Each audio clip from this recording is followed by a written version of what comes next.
Welcome to Blizzard Fire. We hope this video helps fire up your solution. In this video, I will explain how to make cake at home.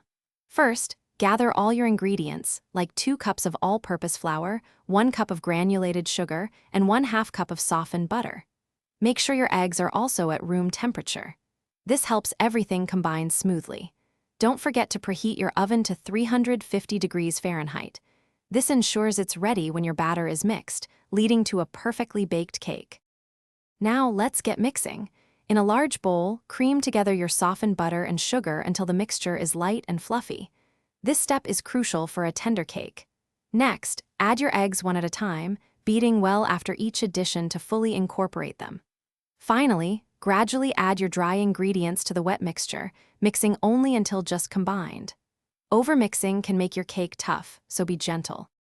Once your batter is ready, pour it evenly into a greased and floured 9-inch round cake pan. Place it in your preheated oven and bake for about 25 to 30 minutes. You'll know it's done when a toothpick inserted into the center comes out clean. After baking, let the cake cool in the pan for about 10 minutes. This helps it firm up before you carefully transfer it to a wire rack to cool completely. With your cake completely cooled, it's time for the best part, frosting. Prepare your favorite buttercream or cream cheese frosting, making sure it's smooth and easy to spread. Apply an even layer over the top and sides of your delicious homemade cake. You can add sprinkles or other decorations if you like. And hey, if you're looking for a great way to relax while enjoying your cake, check out the new Kindle Paperwhite.